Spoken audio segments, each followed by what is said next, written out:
All right, if you have a Bible and you find it helpful to follow along, please turn in it to Luke, the 22nd chapter. This is where we're going to be spending our time. All of us in this room, find a sense in our lives where we expect a certain amount of justice in this world. And I'm like that. I'm an American. I like justice. I think that things ought to be seen through to be just. And yet, look at where we are right now. There's nothing just about what's going on in the world right now. The coronavirus, all that's happening, people's lives are being upended, people are losing their jobs. How's that just? Somebody just minding their business, and suddenly they have this illness that takes them out, or they lose their employment. There's nothing just about that. And yet, there's an expectation of justice that may be just a little bit skewed, given the fact of what Jesus went through on this particular night. He didn't see any justice at all. So let's take a look at the text. I'll begin reading in Luke chapter 22, and I'll begin reading in verse 54. They arrested Jesus, and they led him away, and brought him into the high priest's house, but Peter was following at a distance. When they'd made a fire in the middle of the courtyard, those who had gathered there and followed this whole procession, and sat down together, Peter sat down among them. A slave girl saw Peter in the firelight, stared at him, and said, "This man was with Jesus too." But Peter denied it and said, "Woman, I don't know him." A little later, someone else gathered there saw Peter and said, "You're one of them too." Peter said, "Man, I am not." After about an hour, another insisted, "Certainly this man was with Jesus, because he is a Galilean also." Peter said, "Man, I don't know what you're talking about." And at that moment, while Peter was still speaking, a rooster crowed. The Lord then turned and looked straight at Peter. And Peter remembered the word of the Lord, how the Lord had said to him, "Before a rooster crows today, you will deny me 3 times. And Peter went out and wept bitterly. There's nothing just about any of this on this particular night. And Peter is in a moment of real danger here. This is not just a moment. We look at texts like this and it's hard for us. We want to take the lesson from it, but we don't want to enter into the moment where Peter is entered in. He knows that anything he does right now, given the fact that he's now been identified with Jesus, how he answers any of these questions might change the whole rest of his life. Now he knows that. Now think about what that would mean for you and for me. That just to be identified with Jesus in this moment, your whole life trajectory, my life trajectory might be completely different, and everything that we know about our world is over. It's kind of like what's going on right now in some ways. And what Peter wants to do is he wants to shift the burden of knowing Jesus away from himself, because he knows that he's in danger.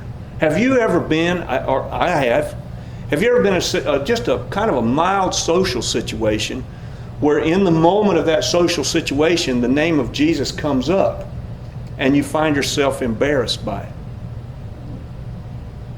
I have.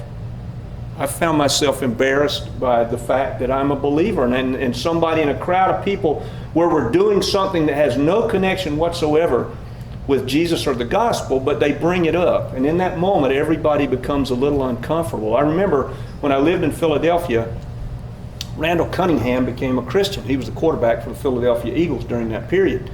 And there was a field goal that was going to make the difference between them going to the NFC Championship or not. And Randall Cunningham got down on the field and laid down and prayed that they would make this field goal, which they missed, by the way.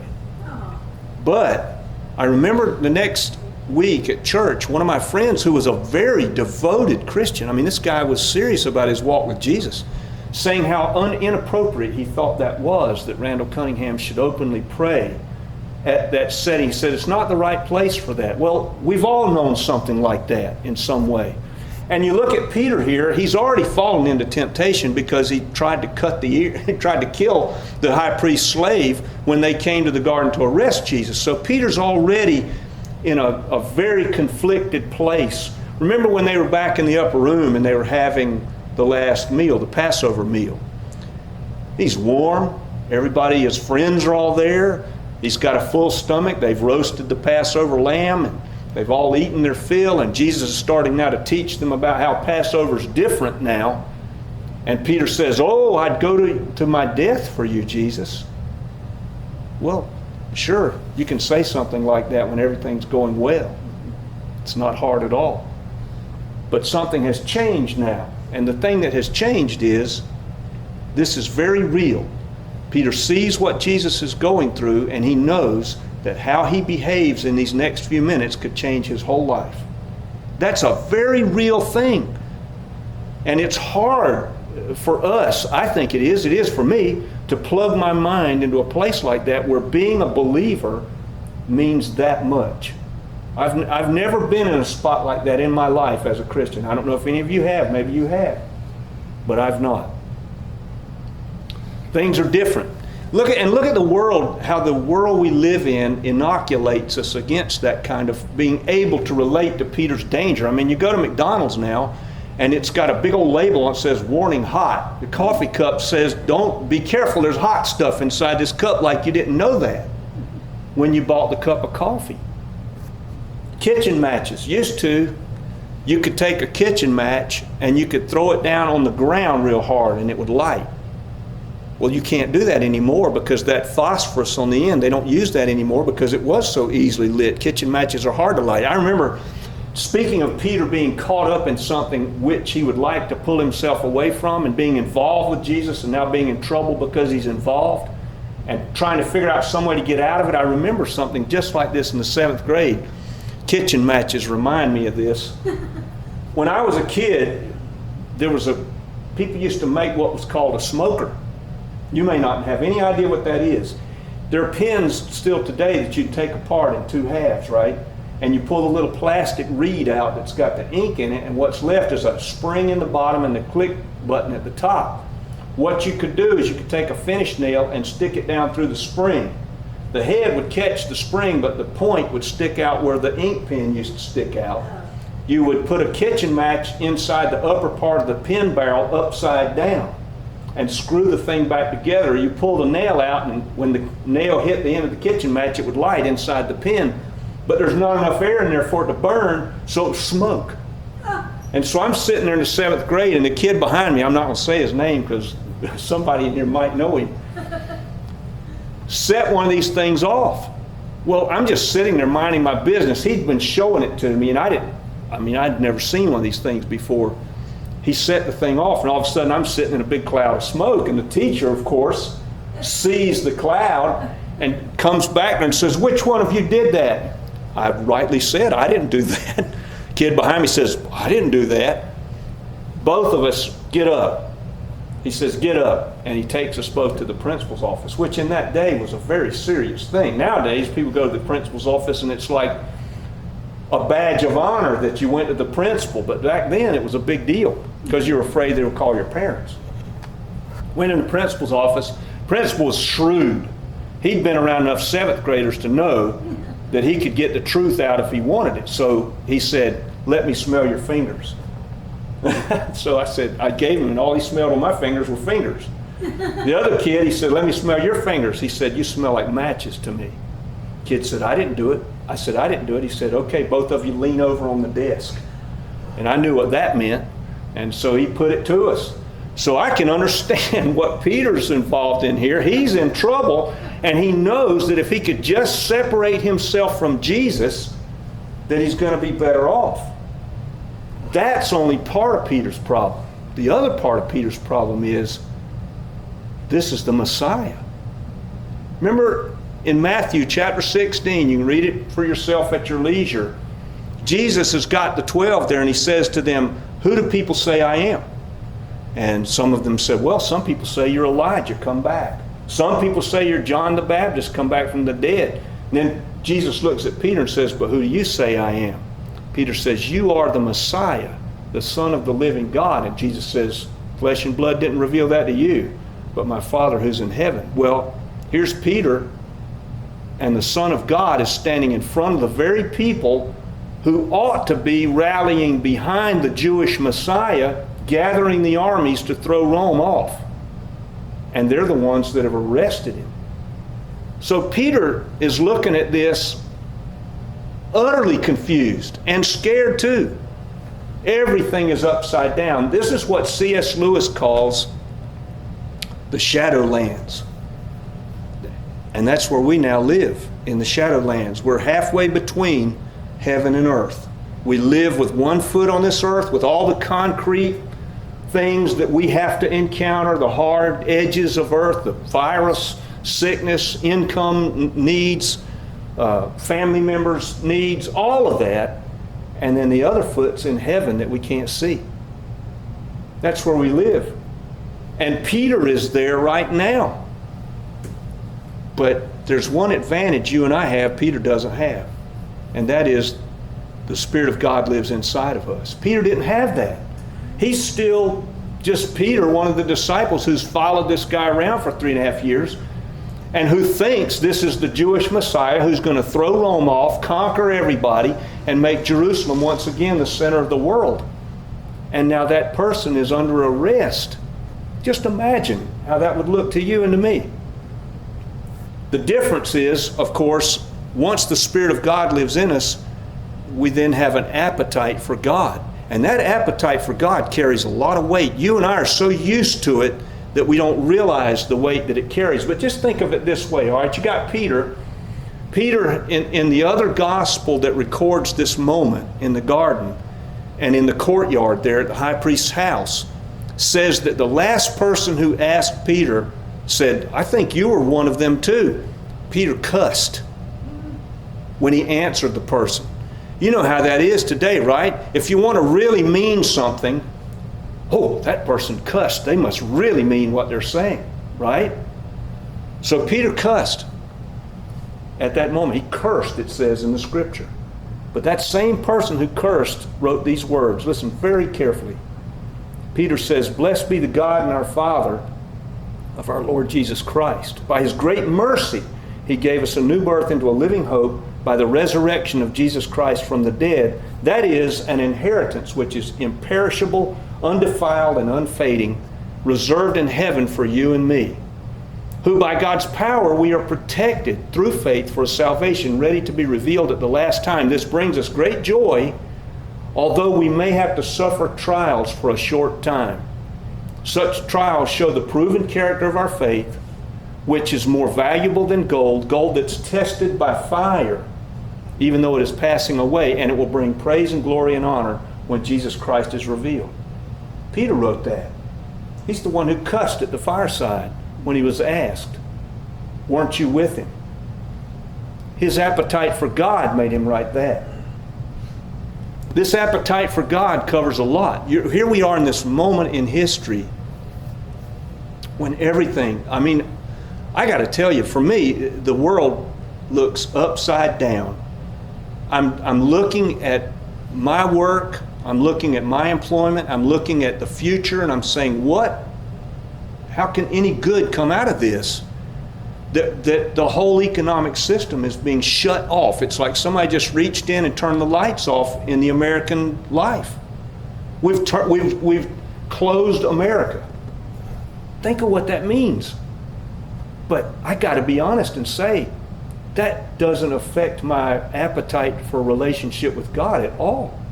In fact, if anything, it makes it more vibrant. I want to go to God more often and say, okay, God, you see what's going on. What can we do here? What are you going to do? What lesson am I to learn from this? What lesson are we to learn as a nation from this? All of this. But that's the tension, isn't it? The concrete world has intruded into our lives. Peter talks about it. Such trials will come, various trials. But these are going to show somehow the proven character of our faith. It's not that we're heroes. It's that we go to God for the comfort he provides, and he provides it. That's where I'm living. I don't know about you. But it's got to mean something, right? It has to mean something. Here's what it means. If I'm reading Peter right here, here's what it means. 2002, there are only a few of you here, but how many of you watched Survivor? Have you ever seen that show? I've never watched it because I just didn't seem that interesting to me. Here's how it works. They people submit to be on this show. If you're the single survivor at the end of so many weeks, you get a real big pile of money. What they do is they take the applicants and they ship them off to some remote spot where they don't have access to modern conveniences, to modern supplies. They make them live in very primitive surroundings, and they've got to figure out how to work together to get food, get water, build a shelter, all of that. Well, this pastor from Slidell, Louisiana applied to be on the show, and he got in. And so here's the way it works is once the survivors are placed there, their first order of business after they get their survival needs met, they kind of form a sort of a government. And they vote people off of the survivor show as they go. That's how you wind up with just one survivor who gets the money. Now, I don't know how they sort it out when there's only two of them because I've never seen it, but I can tell you that's how it works. Well, this pastor is about a dozen people, and he's the first one got voted off. I mean, the first couple of shows he got voted off. Well, what you don't know about this pastor was he was a survivalist. He was raised in the bayou. He knew how to hunt, he knew how to fish, he knew how to build a shelter, he knew how to survive in the woods, he knew how to clean animals for food, he knew what plants you could and couldn't eat and live. He knew all of that.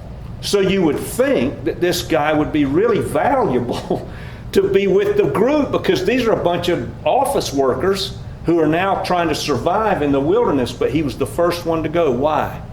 Because he was a pastor. Why did that bother anybody? Because it's like having Jesus in the room.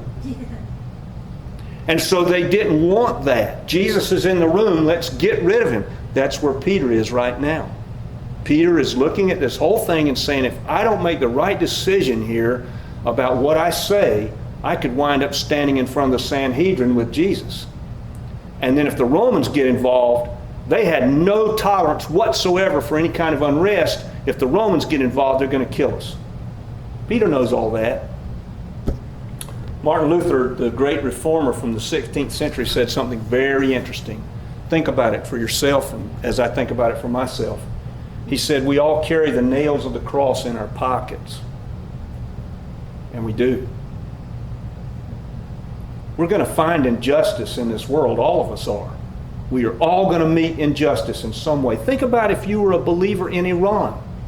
Just because you believe in Jesus, you get tossed into a prison, or your parents get pulled out of the house, and you're left alone as a child. That happens. Happens in China.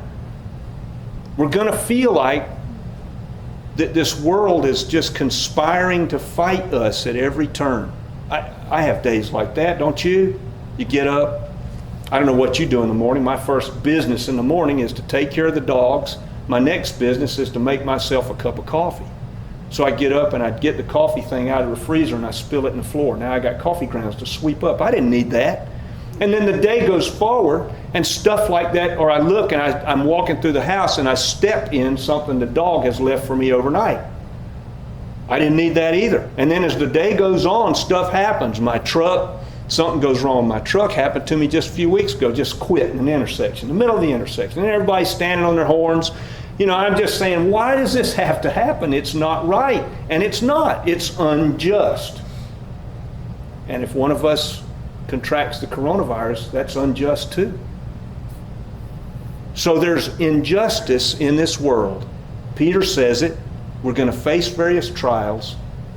The same man who cursed, who wouldn't face the trial with Jesus. So what's it for? Here's what it's for. When I was growing up, I loved fables. My mother bought me this series of books. They were different colors, and they were filled with fables.